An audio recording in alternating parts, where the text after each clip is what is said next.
Hey, how are you guys doing? Sorry, there was a little technical gimmick there for a second. I'm your host, Robert Karpeles. Welcome to Rumor and Innuendo. Dom is still missing. He's still being searched for by the police. We're certain that they're going to apprehend him eventually. I'm kidding. I'm here. I'm your host, Robert Karpeles. I'm trying to find that There's a little bug that goes in the corner. There's a little logo that Dom usually leaves up so people know what it is that they're watching.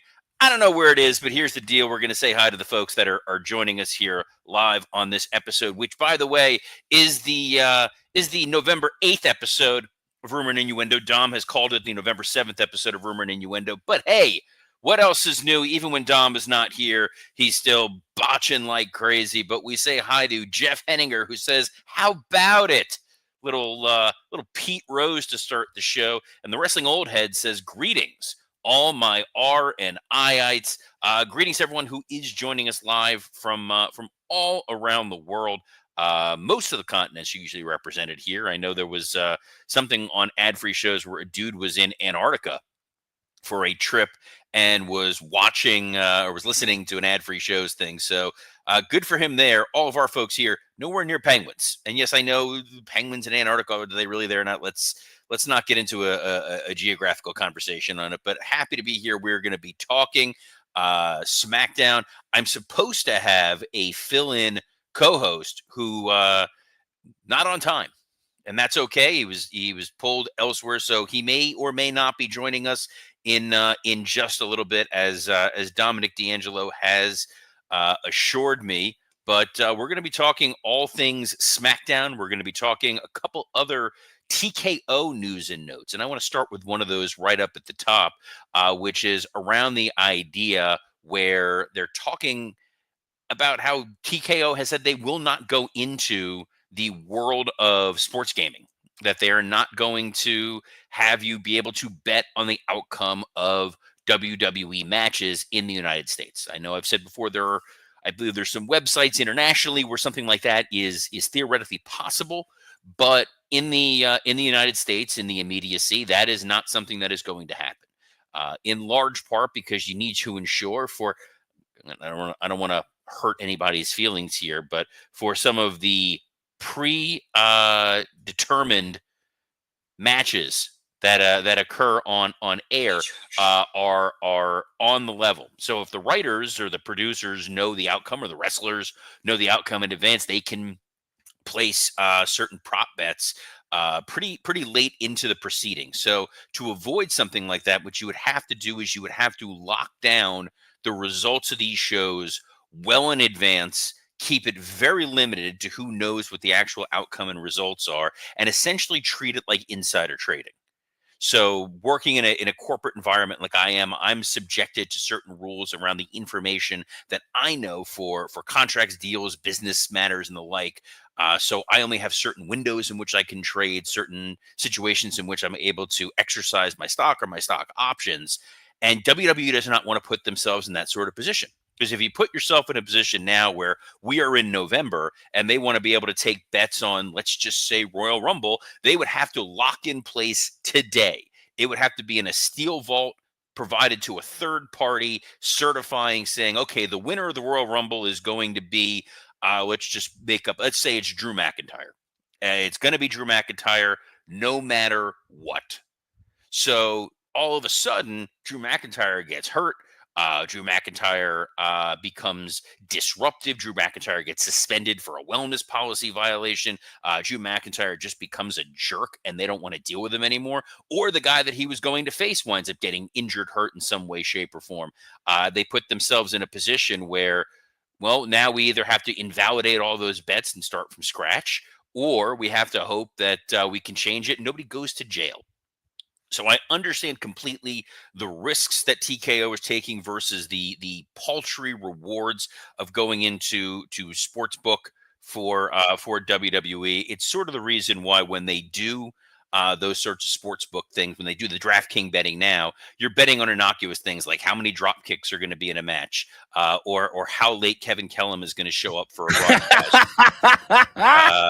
That's why they don't do the sports book, because it's hard to quantify. But better. What's the over-under on me being late? I have a good reason, though. I have a good reason, Robert Karpeles. I was just spoken. Is that what? Wait, is it going to explain why you're dressed like Dominic Mysterio? When you're purple and black, you never go back. I mean, it's just I'm with the JD. I'm street trash now. Robert. I like how you say now. I was just interviewing from MLW. You're very no. We don't use those terms. We don't use those letters on this show. How dare you? Major I may as well have had Marcus D'Angelo on here just using profanity. If you're going to start using banned terms like MLW on this show, you were interviewing a talent who works for a wrestling promotion. Who was that talent you were talking to? The King of Bros, Matt Riddle. Just a few feet from where I am now. I'm in NBC Tower for Q101 in Chicago. And MLW, Major League, not to be named promotion, was here, and he had a lot to say. Very interesting interview, especially him discussing the potential of a WWE return, that he would be open to it, and that some people on the roster have discussed the idea with him as well. Would it explain why your eyes are so red right now that you were working with Mr. Riddle? Bro, that may just be the red light on the microphone because you've got your Be cool, bro. Dude, look, hey, I have had the honor and privilege of working with one, Mr. Matt Riddle. Working? I have had what were you working? I have had the pleasure of trying to rein that man in and keep him focused during a pre-tape, especially when he really wanted Chili's. So, and if you go back into the archives of that company whose name we don't discuss, there is a promo where Riddle is talking about how he's going to fight his opponent anywhere, in the ring, in the parking lot, at Chili's, and then starts to talk about what he's going to get at Chili's. And I'm like, well, at least we're getting the promo. So at least you're getting the promo. At least you got the promo. Matt Riddle, by the way, is going to be part of the huge Boca Raton Championship Wrestling show on December 15th. Down here in beautiful South Florida. I will be there for it, for a main event unlike any other. Those of you who have followed any of my shows over the years knows there is one and only one dream match that I have ever wanted to see, and I have managed to help make this happen, and that is our Lord and Savior QT Marshall taking on MJF. Whoa! How is that not? That sound. I mean, I know everyone goes at QT. QT's a wonderful guy. I've been around him. But I mean, I know people say those things, but how is MJF doing a big match like that outside of AEW? He feels like such an attraction that isn't capitalized on them. Just right now, I mean, he's gonna be back for Full Gear and stuff like that too. But the less is more with him factor is certainly there, right? Yeah, you definitely miss him when he's not on AEW programming, and I don't know why when they did that. And it's clear because he's off filming the Happy Gilmore movie and he's unavailable for TV. I get that. So they filmed everything for him at once, like cut scenes from a bad old video game. But the fact that everything is shot normal, but he's shot in this very soft Hallmark Channel, softcore porn light. It's Skinamax lighting. It is a little. I mean, look, I get that it's under Warner Discovery, and that is where Cinemax is. So maybe that's who they're using to shoot this. But some of his reaction shots are so funny. I mean, that and the pre-recorded cell phone that he had somebody hold up. It really feels like you're on like a ride at Epcot. And they're going. It's the Q video. It's a Q video before you get on the video. ride. You're waiting in line. Fine, I'll do it myself. Please step forward. Lines 1 through 3. But you're in a professional looking studio there. You've got a grown up day job with your radioing. Last time we were here, we put a spotlight on a young up and coming talent in the music industry that nobody knew about. Because we mentioned her here, she blew up huge. That's Chappell Roan. Oh yes, this little gal who took over the world, Chappell Roan. Yeah, the Midwest princess herself, man. So huge, dude. I was at Lollapalooza. That was one of the wildest things where I'm like, I knew of, and you turn around and everybody's there for and it's definitely something where you see people like decide that, and you've seen that in wrestling. I mean, we've seen that in wrestling too. It's kind of interesting when enough people seismically say, this is the person we're choosing and we're going with them. And I would hope we get maybe the wrestling fandom choosing somebody like that. I think they were kind of doing that with LA Knight. I know you've kind of been a detractor of him in some ways. reasonably so.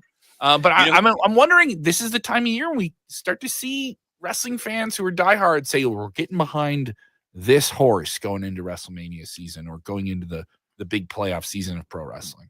I think we know who that horse is, quite frankly. Who's I that? think there's one truly must-see attraction that it still exists in WWE right now, and that's Jacob Fatu. I Yes. think that is a dude that you see what he's doing right now as a member of the Bloodline, as Solo Sikoa's. Yes, I love you, Solo gimmick, but every time he's in the ring, he feels so truly special and unique and a once a generation kind of talent. And when you have that on SmackDown and you have Braun Breaker on Raw, you realize like they are going to be cooking for a very, very long time. The depth that WWE has in terms of guys that in a fairly short amount of time, with the right presentation, right, can become a world champion. I don't think they've had that in a long time. Like I'm not saying this guy can be the top guy, the guy, right? You can be world champion and not be the guy. You've been in WWE or something when that was kind of the positioning, right? But they have a lot of people that you could put a title on, and it's not disingenuous. It's not unlegit. And the crazy thing about Jacob is he has not wrestled a lot for WWE on television. And you're having that conversation, and a casual fan just saw him. I was in Chicago when he made his debut, and there were people who've never heard of him before who were like, what? Who is that? And over on Sportskeeda Wrestling on our YouTube channel, massive audience tuning in for a video just kind of telling you, here's this guy, here's where he's from, here's his story. Here's how he actually relates to the bloodline. Here's what he accomplished before WWE. Here's why he's special.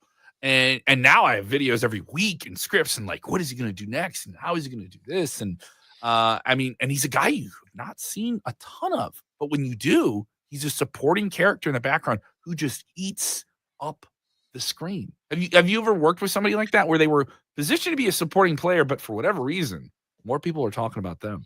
I worked with Jacob Fatu before, so Yeah. yes, we brought him into LW years ago, and we had built a whole program, and then ultimately dates didn't work out, but we did a bunch of pre-tapes with him, and actually I was one of his managers. I was the evil attorney for Stokely Hathaway for a feud with Jacob Fatu and MVP, and Attorneys are not evil, Robert. of course we are. That's part of our charm. We embrace that. We're honest about how dishonest we are as a people. No, we're great. We make the world a better place, and it's kind of what we need right now. But Jacob Fatu, Yeah. Jacob Fatu, in his default role, is kind of he's sort of like an Umaga Jr. Yeah. sort of character. What you don't realize about him is he is a tremendous promo.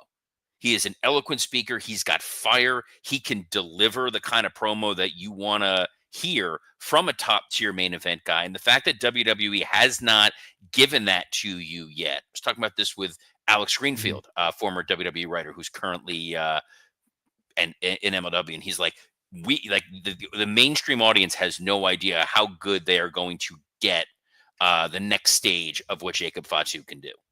And we haven't seen that yet. I mean, he's certainly having to chime in the "We love you" solo lines and different stuff like that. But he's had very little speaking parts in WWE, which is also kind of compelling, knowing what you just brought up there. That what happens once this guy starts cutting promos? When he gets a catchphrase that resonates with audience. And in WWE, that means a lot. That means a whole ton with that audience. They want to know everyone's dance. They want to know what to say when the person's out there. They want to know what's going to be on a t-shirt. They want to know what they can say when they, film a video for their friends and send it to somebody. Like that's the dance at WWE, and that's not a bad dance to have because there's a lot of merchandise you can do with that. Well, that's why Jey Uso is one of the most interesting wrestlers of the past decade, because that's a guy who's been there for 15 years and now catches on to where his Yeet merchandise is the number one selling piece of merchandise that they have. That's more than CM Punk. That's more than Roman Reigns. That's more than Cody. Combined. That's more than any of the nostalgia stuff you have. Like the catchphrase is over. He's over. He is what LA Knight thinks he is. Oh wow, that's woo. You know, let me throw a hot take in there with a medium take. You threw a hot take on top. That's when you got to do it here in Rumor and Innuendo. But the reality is, as you heated up Jey Uso over on Raw, and now that you pull him back in to the Bloodline story, he now means even more. This storyline, I think, eventually, objectively, will be viewed as the greatest single story ever told in wrestling, simply because the longevity of it and the number of people it helped. First It and foremost elevated a lot of people. being Roman Reigns. When Yeah. Roman Reigns, that camera pan on the couch from Roman to Paul Heyman changed the course of wrestling. It was the most definitive moment, I think, in WWE since Austin 316. Wow. Because you look at how Roman became the superstar we thought he was going to be. Paul Heyman became that much more immortalized as a manager. You obviously elevated the Usos to where they were. You got a number of very strong pay-per-view main events out of this Bloodline story. It helped solidify and elevate Cody. It's now helped bring The Rock back as a dominant heel. You've built two separate bloodline groups of folks that you can potentially elevate. You can't help that Tongaloa is going to trip over his own feet. Like, we're not miracle workers here. But the intricacies of the story and the way that it has kept its momentum going, where tonight on SmackDown, you're going to get the dynamic of Sammy interacting with Jimmy and Jay, Sammy interacting with Roman, Sammy potentially interacting with Kevin Owens. Wow. And the thing is, like, all of the storylines for a diehard fan are so interesting and almost Marvel-esque in terms of Yes. depth and how they rank and how they interweave. But I think for a casual fan, it doesn't feel too hard to jump in and follow this. You know, that's a really hard balance. Am I wrong? I always think of those different aisles in the wrestling arena. The diehardies like me, but also the somebody who just pops in for a WrestleMania season and pops out, and maybe they're checking some stuff out, you know, and watching it for the cool characters they like, and that's about it. And there's nothing wrong with it. They're still wrestling fans. How do you deal with that balance when you were in creative, especially with something like this? Because steering the ship and paying off those expectations to the diehard fans, but also making it kind of compelling, even just as everything's not just an angle. That's my only issue with Crown Jewels. I felt like it was more of a match that was built to an elaborate angle, which was fun, but I could have saw that on TV. That was my only issue with it. It's hard to meet those expectations every single time you got all of them out there. So WWE has two weapons at their disposal that they use full advantage of. The first is on the run sheets. There are story beats that are here, you know, for Cole or whoever it is. Here are the big important things you need to remind the audience of in order for everybody to be able to understand it. And you make it a more universal concept. So yes, we all know the intricacies of what's going on, but at the very basic level, when you see Solo Sikoa come out there with the Unifala, you're like, that means that he is the tribal chief, but he didn't earn that. That was Roman's, and Roman wants it back. Easy enough. That is a pretty simple, straightforward story. The other weapon that they have at their disposal are the video packages. They know how to take 2.5-minute video package and succinctly tell 2, 3, 6 months worth of storylines in one little thing. So you watch it and then you see what plays out. And it's why I'm always very, I don't want to say critical because that's a cruel term, but insanely critical of what happens with AEW, because they just assume everybody remembers everything at all times. And you need to have video packages. You need to remind people, here's why what you're seeing now matters. And yes, it takes 2 minutes of TV time away, but it does help your casual fans. It does help your seasonal audience. It helps the person that the crown jewel audience, I always say, is the most difficult audience to book for, because they are not necessarily diehard fans. Some of those people are there at gunpoint. Some of those people are just there. I'm joking, but not really.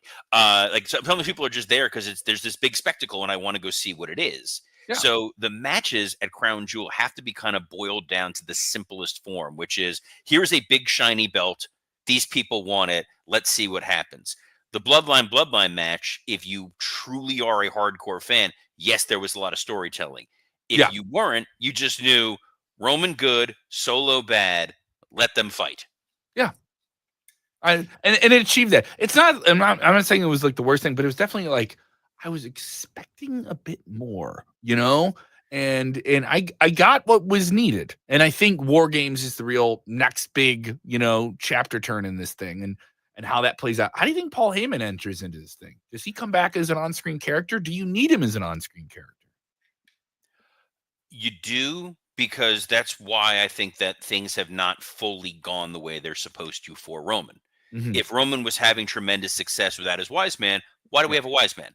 So Exactly. the fact that it has been clumsier for Roman, that Roman, every time he's tried to get back the red hot chili pepper necklace, it has failed. So He you're gave it away now. exactly. So you needed the crown jewel match to propel you to War Games. That the bad bloodline got a win, so now we need to see the good guys get their win at War Games. I've said repeatedly, I think that it's going to be a heartbreaking finish where Sammy has turned on the bloodline. If it was me and I'd happen to have a pencil in my hand, if I had that pencil in my hand, the story with which you can tell, which I think the seeds may be planted tonight, Kevin Owens is mad at Cody Rhodes because Cody Rhodes aligned with Roman. Yes. Kevin Owens is mad at Randy Orton for taking Cody's side. Kevin Owens is going to be furious that Sami Zayn, of all people, is entertaining the idea of helping the bloodline.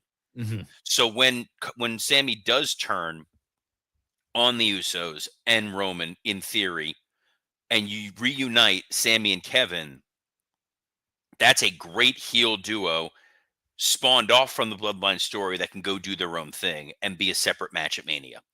And you can do Kevin and Sammy versus the Usos again, Which I would be a thought was rematch of the only time the tag titles main evented Mania. also probably one of the best tag team matches WWE's done in ages. By the And way. you found a way to make it fresh.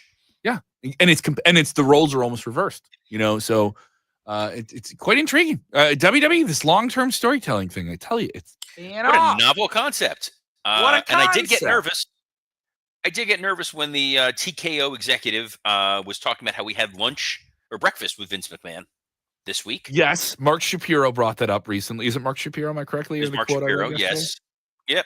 So the good thing is that Mark Shapiro reiterated to CNBC, the people who are paying attention to the stock, even though they're private now, but still there's Endeavor stock regardless, that Vince is still, yes, he's still a shareholder. Yes, he's still whatever. He does not have a board seat. He does not have power. He does not have day-to-day say in anything, but he is still alive and he's dealing with a little bit of litigation. Now, if there's one dude who was doing cartwheels, even with those bad quads on Tuesday night, it's Vince McMahon, because I think that the federal investigation may quickly evaporate for him.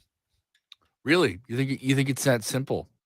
Yes, that's how fascism works, Kevin. I'll send you a book. No, but yeah. So I can see where I'm not challenging you on it. I'm just asking for your expertise on it. I have a feeling that the vigor with which they are investigating Vince McMahon may be quelled a little bit Would that slow down the civil case against him? No, civil case is civil case. That's totally separate. But the fact that the civil case got paused because there was a federal investigation, I would not be entirely shocked if it waned, or they just didn't find anything credible, or it just goes away entirely.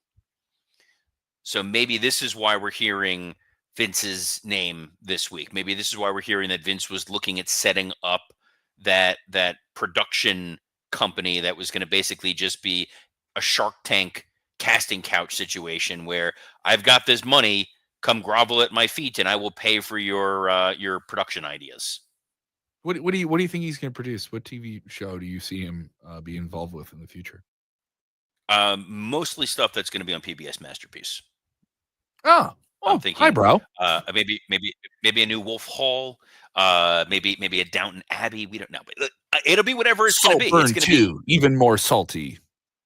It's going to burn deeper. But no, I think what it'll wind up being is a money house, a thing where you have a fiction or nonfiction TV show, movie thing you want to get made, and you need funding. I've got my money. Come talk to me. But the downside to this is I need to be listed as a producer.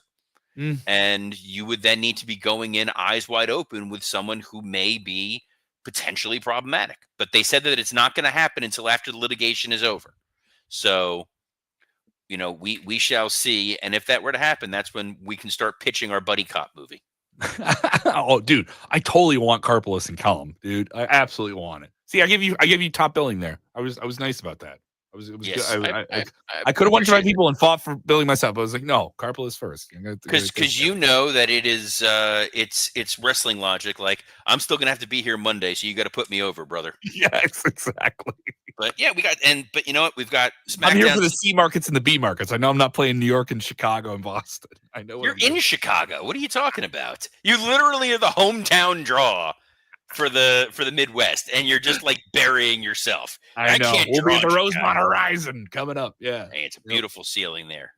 It's not quite the Cicero Stadium that I got a chance to be at. No, but Cicero Stadium's a very wonderful TNA. I saw a TNA Bound for Glory there. Cicero Stadium's an underrated place. NXT could run there and do very, very well. And it has just the perfect sight lines for wrestling. It has a lighting rig built in, which I think makes it really, really appealing.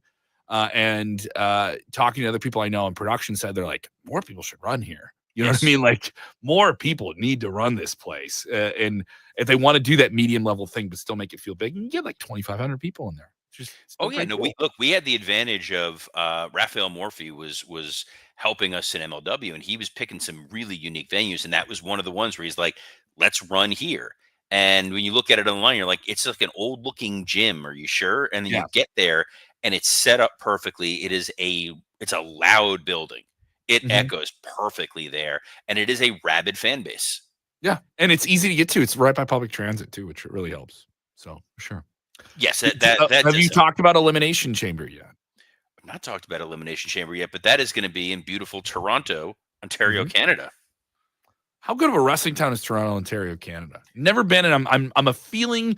I feel like Indianapolis is doable for Royal Rumble, and I go and do the press duties and stuff like that, and affordable, and get there on the train. I love that. I was like, I've never been to Toronto, and I was hearing rumblings a week ago that Canada might get something on the path to Mania, which is a very different one. Doing running Europe before Mania instead of after, like they've done for decades, right? So I was like, oh, this is different, and I was talking to some friends in Ireland. Maybe I go to Ireland and catch a show, right? But I was like, no, I've never been to Toronto. Great wrestling town, though, right? Beautiful wrestling town. I think it's a smart fan base. It's an excited fan base. They used to be a little easier to book because as long as you just book somebody with a Canadian flag, they're going to go nuts for it. But obviously, you think of the Hogan Rock match and how electric that crowd was there. They love wrestling, and Elimination Chamber is a show where you kind of already know what the main events are going to be. It's the participants, but it's the matches. Now, whether or not they do a tag team Elimination Chamber match, which they've done in the past to try to cheat, or they do a number one contender, whatever it is, but you're going to have to set that stupid thing up, which the only downside to running Toronto is when you have to configure the chamber, you lose seats. And I feel like that's a building they could have easily sold out in its entirety without having to cheat and lose extra seats. When the way they configure to be able to raise and lower the chamber itself. How much of a production hassle is it on your end when you were working in WWE? Would there be adjustments made? Would there be just different things you had to do that you didn't have to do for another show? Because you just say right there, you're losing seats. It's something. Well, you're not only losing, so they've kind of idiot-proof the chamber a little bit more now than when it used to be. But you needed to be able to budget time into your show for assembly and disassembly, which meant you needed more video packages, more backstage pre-tapes, and the longer time that you had, your audience could cool. Now, when you watch these PLEs, they have to build that time in because you have to get the commercials. Yeah, the audience is conditioned to breaks between matches. Yeah. The audience knows you're going to hear the Wheatley song 15 to 16 times during a show, and you'll sing it the rest of the evening. I got so excited. I was in New York over the weekend, and I was at a bar, and I saw Wheatley behind the bar. I got like unnaturally excited. My wife's like, "Really?" I'm like, "No, it's a real like it. I don't want to explain because it's embarrassing." But and then she's like, "It's wrestling related, right?" I'm like, "Yep." All we need to know. She knows. She's married into the business. Congratulations about the anniversary as well. Oh, thank you very much. Yes, 14 years, which is apparently the Ivory anniversary. We looked this up to find out what it is. That's 40 years in wrestling marriages. It's Who's made it to 40 years in wrestling outside of the very happy Vince and Linda, who look, if anybody can have a marriage like those two, they're going to be in serious trouble. But someone who's not going to be in serious trouble is Mr. Dominic D'Angelo, because guys, he remembered to post this week's episode of Working Stiff with myself and Scott Chaplin. So that is up now wherever you get audio podcasts, iTunes, Spotify, and the like. Dom has a bunch of other podcasts, but because he's not here, he doesn't get to plug them. So instead, Mr. Kevin Kellam, what would you like to plug to our audience? Sports Key to Wrestling. Sports Key to Wrestling over on YouTube. We just dropped a bunch of different videos. We enjoy these kind of like hypothetical ideas that people ask themselves and we kind of run with it. The Rock, he's a very powerful person in both wrestling and entertainment, and he's on the board of WWE. What if, Robert, I would love to hear your take on this too. We broke this down. What if he took over WWE completely, like the whole creative thing of it? And we're not saying it's going to happen, but it was like, all right, would he push this guy? What would he do here? How would he lean into this? It was a very fun, hypothetical situation. Also, I do a live stream over there every Thursday that we flip into the podcast feed as well. You can, if you're listening to us on podcast, Sports Key to Wrestling also has a podcast feed. We did launch a kind of premium tier we could have called Backstage Pass. WrestleVotes is scooping stories there as well. $5 a month, free trial for a week. And then for Q101, I'm very busy. We have Twisted Christmas, 4 nights at the Aragon Ballroom, the Byline Bank Aragon Ballroom, Bush, Smashing Pumpkins, All-American Rejects, Cage the Elephant, Q101.com. And then over on the Q101 YouTube right now, we're premiering a special, a live performance that we filmed just feet from where I am now with 21 Pilots. So I'm a busy boy. And AAW as well. AAW, November 22nd, Berwyn Eagles Club. And I'm not done. One more plug that you'll forget about. I'm going to be on tour with a live stand-up comedy tour, the Odd Thruple Comedy Tour, where comedy is made in and around Green Bay, Wisconsin, coming up the first week of December. So the tour is just in the greater Green Bay area? We're all within like an hour and a half of that area, up by the Yoop, up there, all the way up there in the Sturgeon Bay. Yeah, I'm way too familiar now with the Wisconsin geography in various counties located within Wisconsin of late. So thanks for reminding me, Kevin Kellam. But Cage, it's funny. Cage the Elephant came up on Wednesday. I was out at a Mexican restaurant for lunch, and a Cage the Elephant song came on, and I'm like, number one, I love Cage the Elephant. Number two, why is this playing at what feels like an authentic Mexican restaurant? And I didn't mind. And I was there for it. Ironically enough, that was where we discovered that 14, because ivory is problematic as a gift, it's also the elephant anniversary. Oh, they give you something that's shaped like an elephant? I don't know. This would be the perfect opportunity for a Blue Chew read, but we don't have that kind of time. Also, I think if Rock were to take everything over, he would not be a hands-on guy.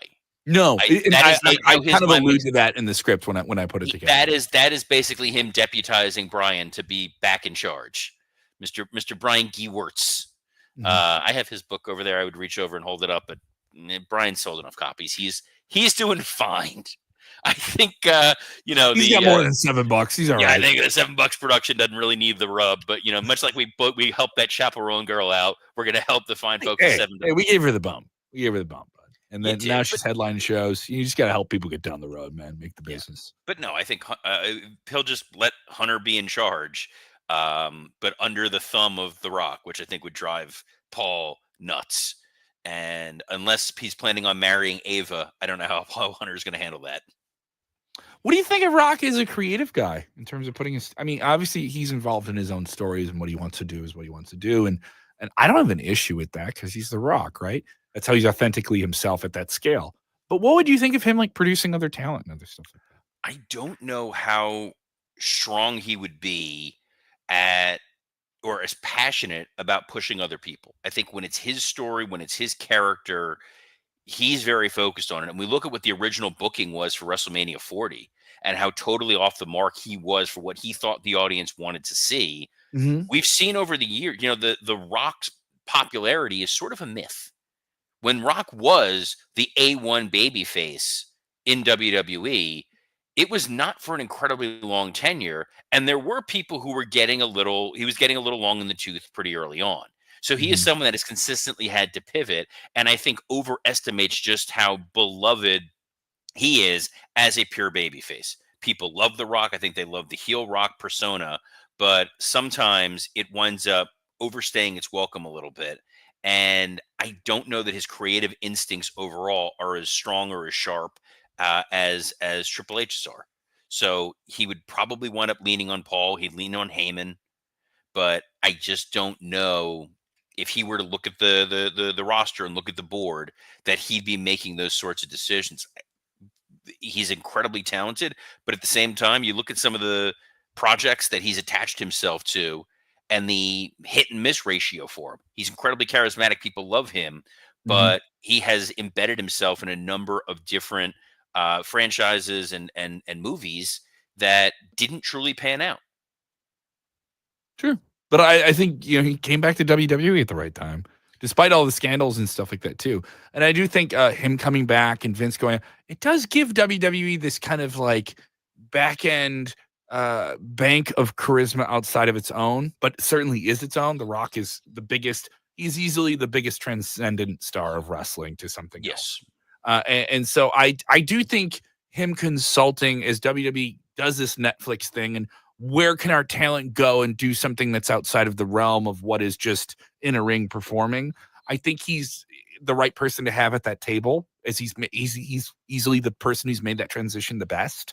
I think that's something he'd be good at. I think having him consult somebody, I would love to see a promo class with him. I think that's something he could do, but I mean, who am I? Right? I'm just, My thing with him with promos is kind of like one of the agents we had when I was there. One of the greatest guys of all time was Ricky the Dragon Steamboat. But the problem with Ricky Steamboat as an agent was he couldn't really put in words how to do what he did. It's just kind of like, okay, so you're going to go in there, you're going to hit the crispest arm drag possible, you're going to bounce off the ropes, you're going to hit this drop kick, and the crowd's going to go wild for you. Yeah, but how? I don't know. Just do what I do. Like, oh, well, that's all it takes. The Rock has such a charisma to him and instincts that a lot of what he does is because he has charisma and he has those instincts. And you see that with certain talents. You see that with, MJF and AEW. No matter what they give him, he's going to knock it out of the park. And there's other guys, Bebe, who need a lot more help. Okay. So I don't know, in a promo class where it's literally just him sitting there and going like, okay, you're just going to go and be The Rock. And then you get LA Knight. I don't usually bash LA Knight this much. You bring it out of me. I didn't mean to bring up the LA Knight. You get Ricky Starks. Last time I was next to LA Knight, someone threw a chair at him. I was at the WrestleMania press day, and they're doing the press rows, right? In my defense, I missed. It was AJ Styles who did it, and I had these wireless DJI mics, which are very, very expensive mics, and I brought from one side of the country, and I was renting them. And my immediate response was, "I have to keep filming this, but also those DJI mics, AJ Styles. Why did you? Oh, I'm gonna lose my deduct. I'm trying to find the mic on the ground while they're fighting around each other, and so." Yeah, that was a fun moment with LA Knight. Yeah, pretty sure Nick Khan would have written a check for that. Yeah, I think they would have too. Yeah, can you imagine? That would have been so funny. It was weird because they put you in the lines for like everybody. Normally they would come around to you, right? So it was kind of a reversal. So you had to wait like a really long time to get an interview with someone. And I'm not to my own horn, but WWE goes like, "Oh, are you so and so, and you're this," and then somebody who looked like they were an agent or a producer had the polos on. It was different. I could tell. And they were like, "Oh, you know," and they brought up somebody I knew from Independent. He's like, "Oh, okay, all right." And then he went over to somebody else and they're like, "Just stay right here." And I was in the line already and I was just going to get in a line for a different one. They're like, no, just stay. And so it makes sense in the back end. They're like, where we're going to need you to move. It isn't going to be weird for us to come over and tell you. And I was like, "Oh, okay, all right." I understood everything. But it was weird that I didn't make those connections before they did it. And I was like, "Oh, okay, all right. I'm on board with it. All right. No, this is out of control." That type of thing. Fun times. Robert, I'm sorry I rambled so much at the back end here. No, you're good. You're fine. We usually go 30. We went a little longer. You went longer last time too. It's part of your charm. It's your gimmick. We're gonna call you extra. We're gonna call you extra long, Kevin Kellam. All right. tell the ladies, please. No, we don't do false advertising here. That's why we have so many wonderful sponsors. Yeah, but it's not false advertising is when you're chewing it and doing it. That would have been the perfect spot to jump in and do the Blue Chew. It would have been, but we didn't have them queued up for today. So you're just giving Blue Chew free advertising, which is fine. BlueChew.com promo code rumor, and that's what we got here. But we're gonna wrap it up. I will be back on Monday with Mr. Dominic D'Angelo on a plethora of platforms, including the WWE Creative_ish X account, the SC Scoops X account, and on YouTube. On Rumor and Innuendo, ad-free shows, and Working Stiff. So on behalf of not Dominic Mysterio, Mr. Kevin Kellam, I'm Robert Karpeles. Best of luck in your future endeavors. Do we have time for Billy and the